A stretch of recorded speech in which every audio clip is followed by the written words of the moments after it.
Today, we are literally going to give you everything you could possibly need to win a negotiation in sales. So if you've ever had an angry CFO ask you for a 50% discount and see your commission check get cut in half, if you've ever had a deal slip past the end of the month, even though you offered a discount, or if you've ever felt the temptation to hide things from your prospect, this is going to be the masterclass for you. And we are here with the best negotiator that I've ever worked with. It is Todd Caponi, who is the author of The Transparency Sale, The Transparent Sales Leader, and his new book, 4 Levers Negotiating, which is available for pre-order right now, and you can grab it in the description of this episode. Welcome, Todd. Thanks for having me. And so the way we're going to break down negotiation is we're going to talk through the $7 million deal that changed the way that Todd negotiated forever. And then we are going to go through the 4 levers that Todd uses to win any negotiation. So Todd, what is the $7 million deal story? Well, it's funny, Nick, you said I'm the best negotiator you've ever worked with. I would argue that before I got promoted to my SVP of sales role way back when, I was maybe the worst negotiator of all time. It was high anxiety. I had just gotten promoted to be SVP of sales. And I had a rep down in Texas who was working on a massive deal with an oil services company. Mm-hmm. And the company is Schlumberger, if you've never heard of it. Huge. Right, huge. This deal was a 3-year deal, $2.5 million a year. So just so you've got it. 7.5. For anybody who's listening, what I'm going to teach you applies to the smallest of the small to the biggest of the big deals. Mm-hmm. It's B2B. It doesn't really work very well in B2C, but B2B, it works fantastically well. This happened to be a monster deal. Mm-hmm. All right, so ready for the story? Yeah. So my rep is working on this deal. They say yes. They call him and they're like, hey, we need to talk through the pricing and the negotiation and the terms. And my rep was like, I got to call my manager. Mm-hmm.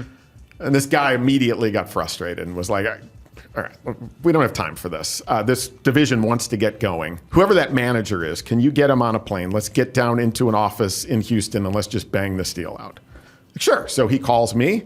I get on a plane, head down to Houston. It was freaking hot, all right? Like super hot. I remember it very clearly. It was summer of 2008 of all times. Mm-hmm.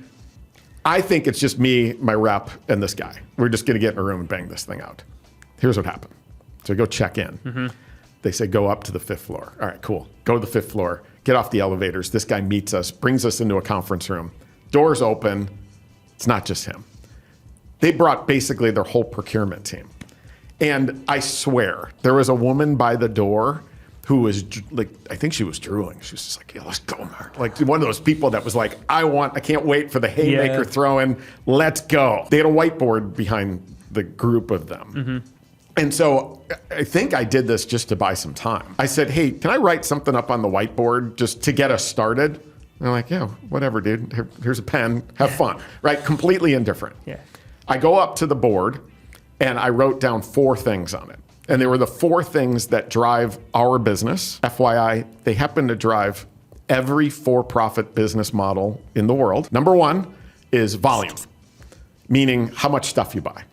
Right? That's a driver of your business. You want people to buy more stuff, not less, of course. Number 2, timing of cash. So turns out you probably like money.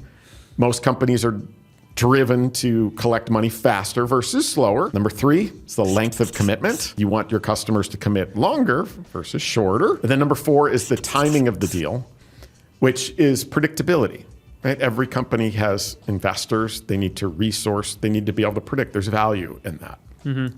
So I wrote those 4 things down. They looked at them, they're like, that's fascinating, right? Like they could not have given a crap. Yeah. I think they were maybe most impressed by my penmanship. That was about as far as it got. They looked at me and they're like, hey, Todd, listen, the reason that we got you down here is we've got this proposal from you.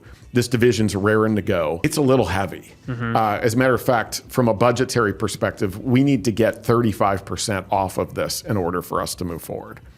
And so what can you do?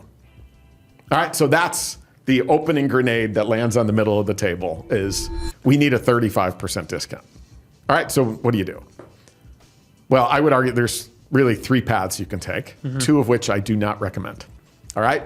Path number 1 is to go into the value and ROI argument, right? Like, we believe our technology is worth this much, like that kind of, right? Stop it. Just stop it. If you're talking about value, at the goal line during a negotiation, that ship sailed long ago. Yeah. Like, just stop it. That these people in that room couldn't give a crap about your ROI or the business value. Sure. Number two, which is really the way that I was brought up, was the ping pong method, which is to just start throwing crap on the table, right? Yeah. Which is, hey, listen, I can't do 35%, but I can do 10%. I don't even have to ask my boss, right? And that's where like the starting, we see that a lot in the companies I work with, where they're like, hey, our reps can give 10%. They don't even have to get like, stop it. Start right? haggling, basically. Right, they start haggling. They basically tell the customer, yeah, that proposal was crap. Yeah. That's not real. And so we throw a 10% discount. They go, well, we might be able to get to 25, and you keep going back and forth until you end up in the middle, right? And you agreed on 18% off. Yay! High-fiving in the lobby. And what happens? Well, you just gave away 18% of $7.5 million in exchange for what? Nothing. It's charity to their bottom line. Ask them about it. What's driving the 35%? Like, tell me about it. Is that a budget issue? Is that a perceived value issue? Like, let's just talk about that. So that's just being a human being. What are you looking to communicate with your tonality and body language and your response of being human? Confidence comes from practice and from just knowing that what you're talking about is based on something sound. Yeah. At that point, I was still nervous. Like, my wheels were still turning. Like, what am I going to do? I don't even know what's coming. And it's just my nature to be a collaborative human being, right? So when I say be a human being, I think I was just kind of naturally doing that. It was not intentional. All right, so they talked a little bit about it. They said it was a budget issue. Now, we could get deep in this later, but what are procurement teams really incentivized to do? Get dollars off, pay as little as possible, commit as short a period as possible, hold on to money as long as possible, and sign whenever the heck they want, right? Like, that's what procurement teams do. But in this case, we talked about the 35%. And then what do you do? Well, I said, hey, remember those 4 things that you were all glazed over when I wrote on the whiteboard? Well, those are the things that actually drive our pricing model in our business. Maybe we can talk through them together and see how close we can get. As soon as I said that, they were like, what are you talking about? And you could feel their demeanor kind of go from this to teach me, like, tell me more. Like, all right, well, let's go through them. And this is the beginnings of the 4 levers. Number 1 was volume. I explained to them that, listen, your pricing right now is reflected on the number of licenses that you're committing to. That was our volume component. Every organization listening, your probably volume component's a little different. But I explained to them that, hey, you've got that other division over there that's starting to look at us. They seem like they're pretty interested. If you're willing to accelerate them in to this deal and make this deal bigger, we're willing to pay you for that in the form of a discount. And as a matter of fact, that would have earned them another 5%. So I wrote 5% next to the volume component. Accelerate that division. They looked at that and they're like, all right, that's good to know. That's interesting. Unfortunately, this division here is raring to go. Yeah. And we don't have time for them to catch up. And if we try to get them involved, it's going to slow down the deal. So let's put an X through that one. We probably can't do it. Like, all right, cool. Number 2, timing of cash. In this case, our proposal was they were going to pay upfront annually, net 30 each year for 3 years. It's hard to accelerate that. And I wouldn't say that you need to, but I would say that if you don't set that lever, just know that your customers want to pay slower. So you still have to set it. However, in this case, we had an interesting opportunity. We were kind of a mid-level startup at the time, and we were considering going out and getting another round of funding. We were doing big deals with long sales cycles.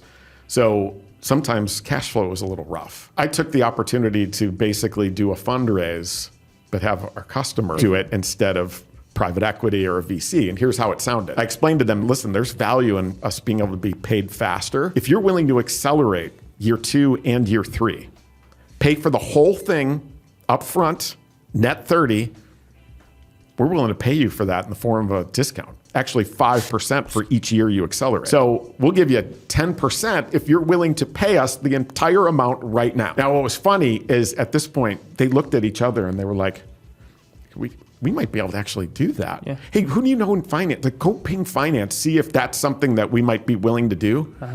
By the way, 2008, oil services.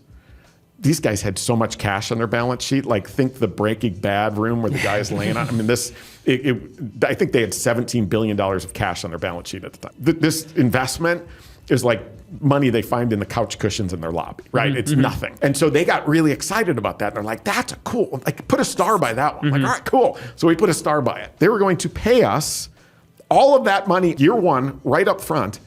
And we don't have to dilute our shares. We don't have to go get a round of funding. I could avoid going and having private equity beat ups when you're doing the tour. Like, this is awesome. Number 3, the length of commitment. So this deal, the pricing, I reminded them, the pricing is based on a 3-year commitment. And so as it turns out, the longer you commit to our products, technology, services, that volume, better it is for us, the more that's reflected in your pricing. I explained to them that, hey, if you're willing to take this out to 4 years or even 5 years, we would pay you in the form of a discount of 5% for each additional year that you commit to. We didn't want to go further than 5 ourselves. Yeah. Right. And if you do the math, if they want to go out to 20 years, it'll all be free. But that's not the point. The point is, take it out to 4 years, take it out to 5 years, that's valuable to us, and we're willing to reflect that in the pricing. I explained that to them. They looked at it and they're like, that's good to know, that's cool. Even 3 years is hard. 5 years would be really difficult in the oil services. You never know what's coming around the corner. Let's put a question mark by that one, come back to it. We ended up putting an X through it, right? But that's length of commitment. All right, you ready for my favorite of all of them? Yeah. All right, so listen up. Timing of the deal, the 4th one. So this one, it sounds obvious, but I want you to hear it. There's a specific word I want everybody to hear and freaking engrave in your brain, all right? I explained to them that, listen, there is tremendous value in our ability to predict our business, right? Like me and my rep here, we got quotas. Who knew, right? Surprising, of course. But we've got all that because we've got investors, we've got forecasts. We have to be able to resource this, right? This is a big deal. It requires people to be ready to go. If we are able to predict when that's going to happen, that's tremendously valuable for us. As a matter of fact, it's something we're willing to pay you for in the form of a discount. If you are willing to, here's the word, mutually. If you are willing to mutually align around when you think you can get this done, we will pay you in the form of a discount to hold to it. Soak that in for a second. What I'm saying is, instead of the fake expiring discount that I bought this Banana Republic sweater on, like, hey, this Sunday only, 75, whatever it is. This is, hey, listen, I'm actually paying you for something. That something is helping me predict. It's not some false acceleration technique. It's, you're going to help me with my forecast, and that's valuable. So I'm going to pay you to do that. And so they looked at me and they're like, what do you mean? And so this was July of 2008. Like I said, it was smoking hot. They said they were in a hurry. So I said this, listen, if you can help us predict that you can get this done in September, that gives us buffer room. We're good. That's valuable to us. We can forecast September. We'll pay you in the form of a 5% discount to get it done in September. And they're like, if we're still talking about this at the end of September, something's gone wrong. Sign us up, big star by that one. Like, sweet. Pretty much the end of the negotiation at that point, right? They asked for 35%. We gave them a path to 30. The 35% never even came up again. They not only had the cards to finish the negotiation of that deal, but they had the cards to negotiate all the future deals consistently. Every single one of those divisions paid the same price with flexibility within the levers. They walked away with a 15% discount. We walked away with faster payment and a predictable deal. We were all happy. And we left as friends. And there was no more fighting. There was no drooling. And I think if I called them right now, they would still consider us friends. When someone hits you with the first ask or that first grenade of 35%, sometimes even with the 4 levers, you're going to be out of range. They might ask you for a 50% discount, and you know, even with all 4 levers, volume, timing of cash, length of commitment, timing of the deal, even if you used all 4 of them, there's no way you could have possibly gotten a 50%. Right. How do you handle those situations? I've got 2 answers for you. One answer is the term sticker shock has never been associated with anything good in the history of humankind, right? Never. And this idea, there's a quote from 1927 where the writer says, never share the price until the customer thinks it's more. I think that's garbage. Like that's some old school, like, don't talk about the price till the end. That's stupid. I'm a believer, and the thing that I taught these big companies are, hey, listen, from the first conversation, we should be setting a transparent expectation that, hey, listen, you're going to find that the price is going to be at the higher end of the market. There are cheaper alternatives. I've got a couple of customers who, the big companies like SAP and them, they actually have the technology for free to set that expectation that, listen, price is going to be at the higher end here. It's probably, based on my understanding of your environment, going to be between X and Y. If that's way off of your expectations, can we talk about that now versus 3 months from now? The bottom line there is, if you're talking about a 6 or a 7-figure solution to a 4 or a 5-figure buyer, one of you's in the wrong conversation. Do you want to know that now, or after you just burned your most valuable asset, which is your time, yapping about a deal that they could never buy anyway? Or vice versa, right? If you're talking about a 4 or 5-figure solution to a 6 or 7-figure buyer, there's an elephant running around the room you don't see. Get it out of there before it destroys all the furniture. I shared a quote with you last night. Yeah. Arthur Dunn, 1921, from his book, Scientific Selling and Advertising. And the quote is simply this: if the truth won't sell it, don't sell it. If your price is your price, we got to stop hiding stuff. So much of it has to do with empathy for that individual. For you to be able to say, hey, listen, my understanding of your environment, your investment's probably going to be between X and Y based on your comprehension of where you're going to be able to get budget and that kind of stuff. Is that way out of the realm of conversation? And if it's not, let's work together and strategize on how we get to that point. That's the key. A lot of it has to do, in that case, with your delivery. But again, if you're going to lose fast. Yeah. Right? Your most valuable asset is your time. Get out of that conversation as quickly as you possibly can. You had asked what happens at the goal line when they're like, hey, we've got an alternative. We can, we need a 50%, 60%, and that's beyond the reach of what the levers can do. If you've laid that foundation early, like we just talked about, a lot of times that never happens. It never comes up again. And you can point back to it like, hey, remember at the beginning we talked about this? I've clearly not shown you the value, right? Like maybe that's a selling issue. But number 2 is they say, hey, listen, we need 50% off, 60% off. Step 1, be a human being, right? Like, hey, that's awesome. Congratulations, right? Like, fantastic you were able to find an alternative. Like, tell me about it. Is that, like, what pieces is it going to give you? And like, that's awesome. Step 2 is always to go through all 4 levers. Remind them of the 4 levers over and over again so that they wake up at 2 a.m. like, volume time, like they've got it, it's stuck in their head. The way this conversation sounds is this. As you probably remember, our pricing is driven by 4 things: the volume, timing of cash, length of commitment, the timing of the deal. We can go through those together and see if we can get you a little closer, but unfortunately, we're not going to be able to get you all the way down. If that's not going to work, then I wish you the greatest of luck, and let's part as friends, and we're here if you need us. And leave the room, leave the call. That's it. So that's where we are in terms of like what we should be doing. Now, you were telling us over burgers last night, things got a little bit hairy on this deal and you had to do a little bit of saving. So what happened once you walked out of that conference room? We walked out of that room as friends with a 15% discount that we were getting in exchange for us paying them 15%, faster cash, and a predictable deal. We leave, we send them over the agreements. They added a paragraph to that agreement, and it's something that many of your listeners are probably very familiar with. It's called termination for convenience. All right, so they added this phrase, this language that gives them the right to get out of a contract at any time for any reason. All right, so what do? Well, our lawyers redlined it out, sent it back, they put it back in, sent it back, we redlined, that whole game.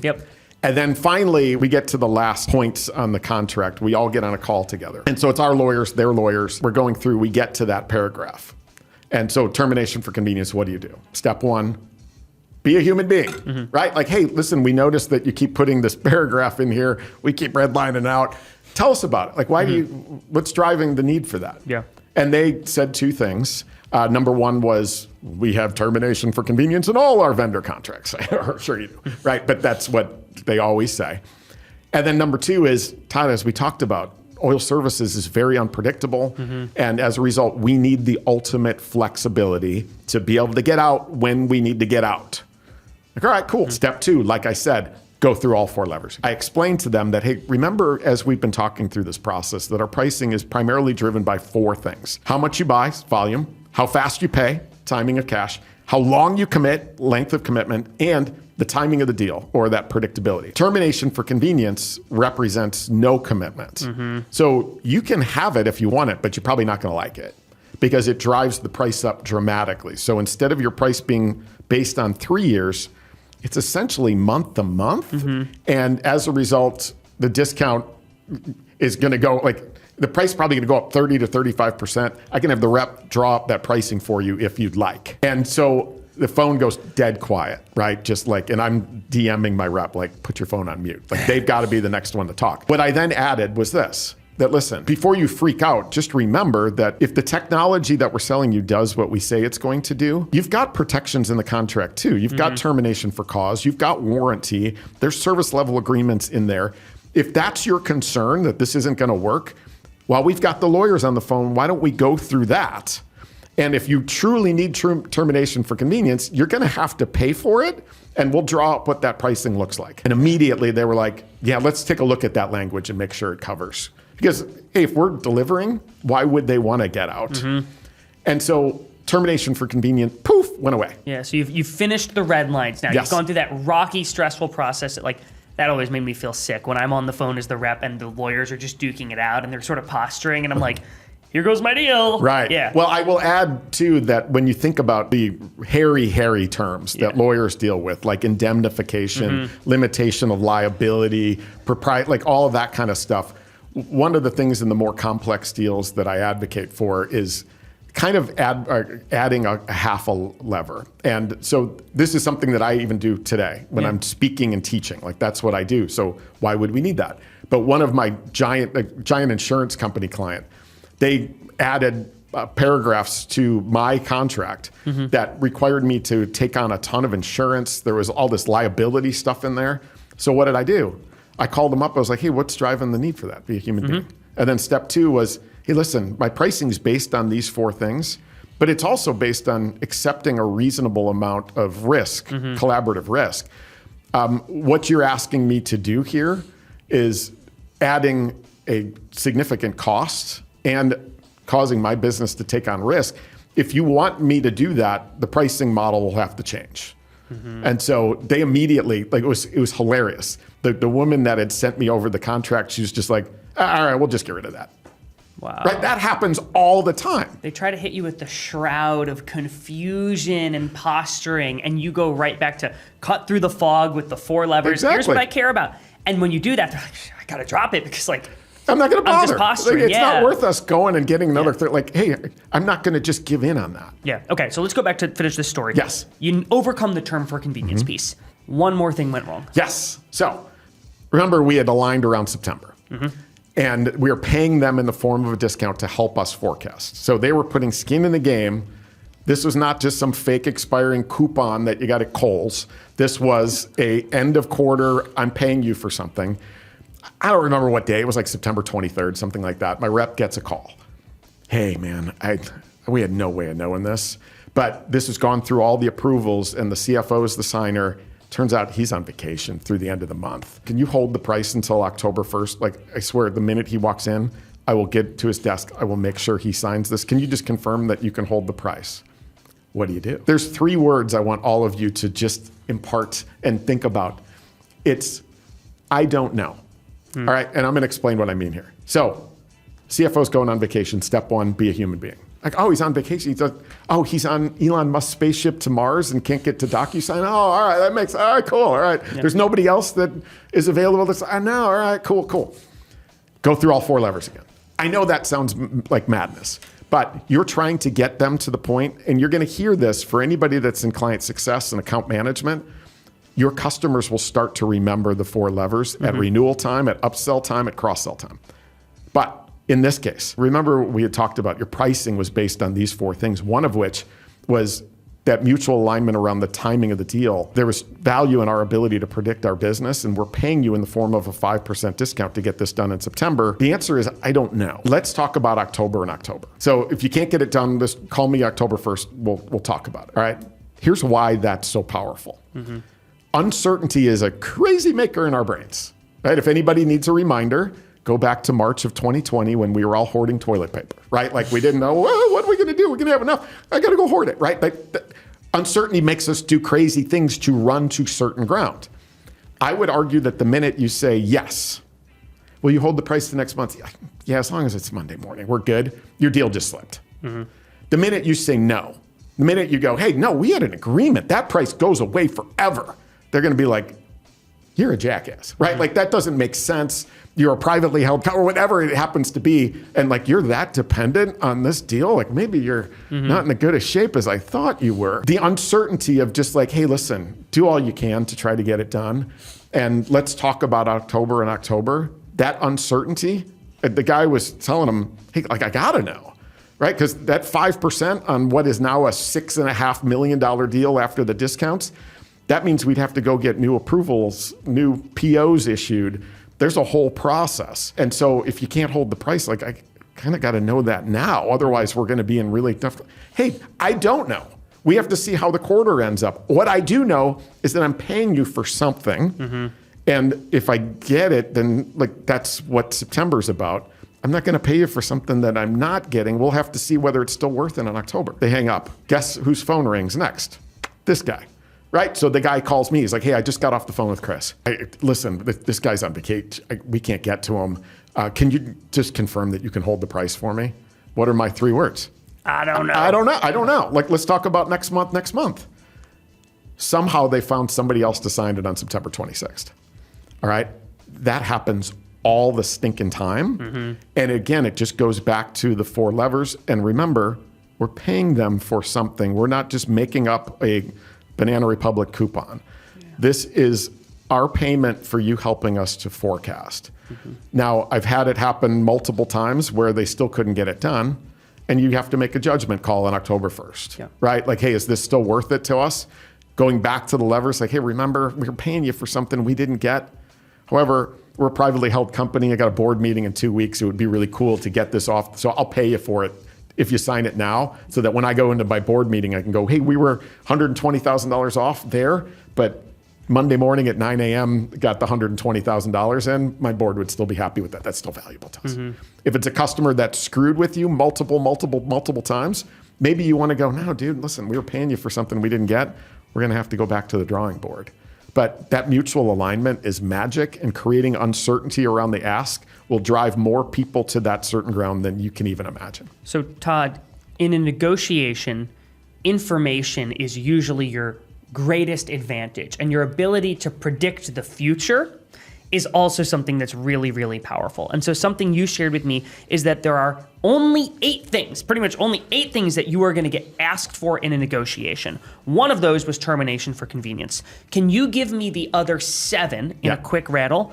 And then let's talk through how to overcome each in like pretty rapid fire format. Yeah, absolutely. Let's go. Okay. So I've actually gone through 3. So one of them is we need a discount. Yep. Right? One of them is termination for convenience. One of them is, will you hold the price the next month?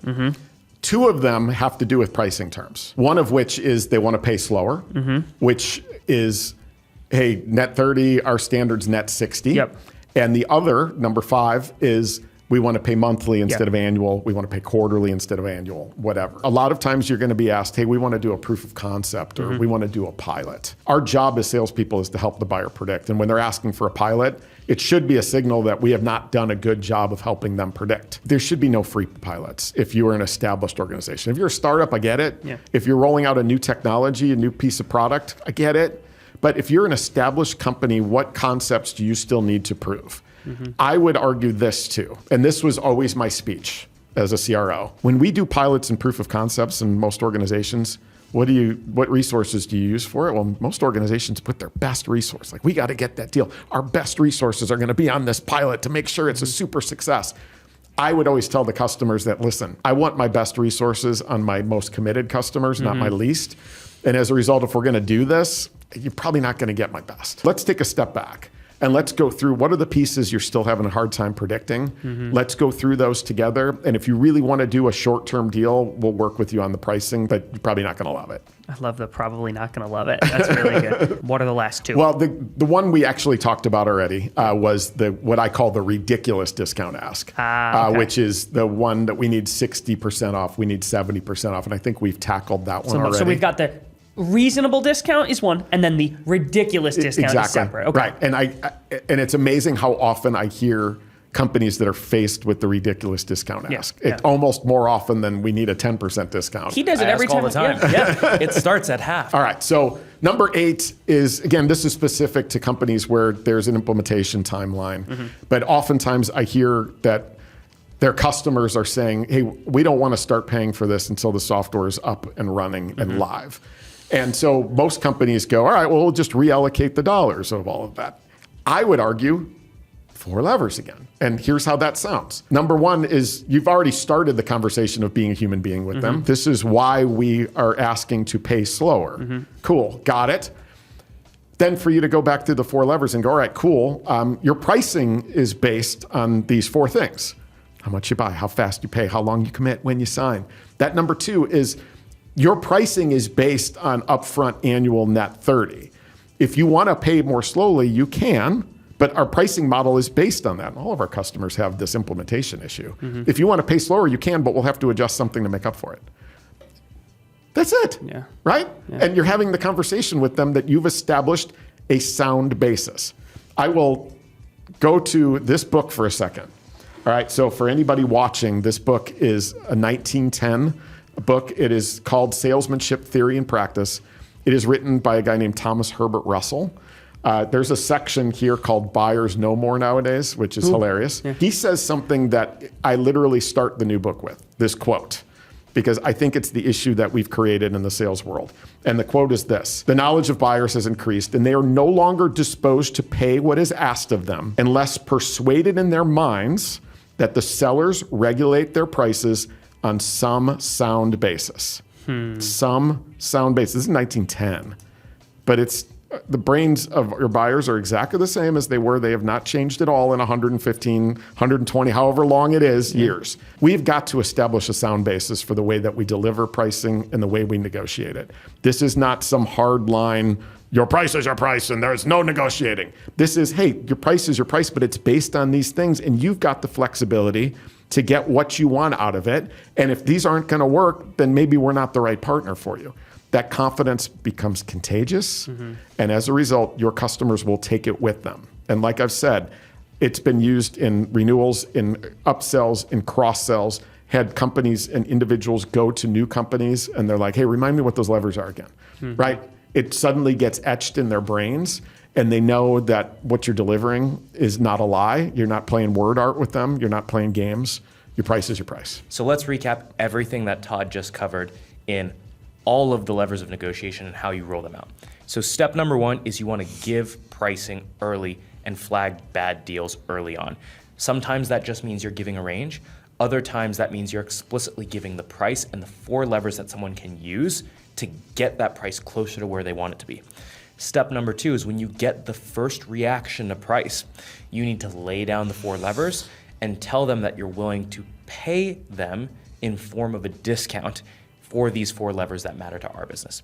Number 3 is you're gonna test the walk if they're out of range. So if they ask for a ridiculous discount, that's when you basically need to say like, look, these are how far the 4 levers are gonna get us. On that basis, does it even make sense to negotiate? From there, once the negotiation begins, we went through 8 potential concessions that someone could ask for. And basically what you're doing is you're just creating a cost to each of those concessions using the levers. So there are a couple things you could do.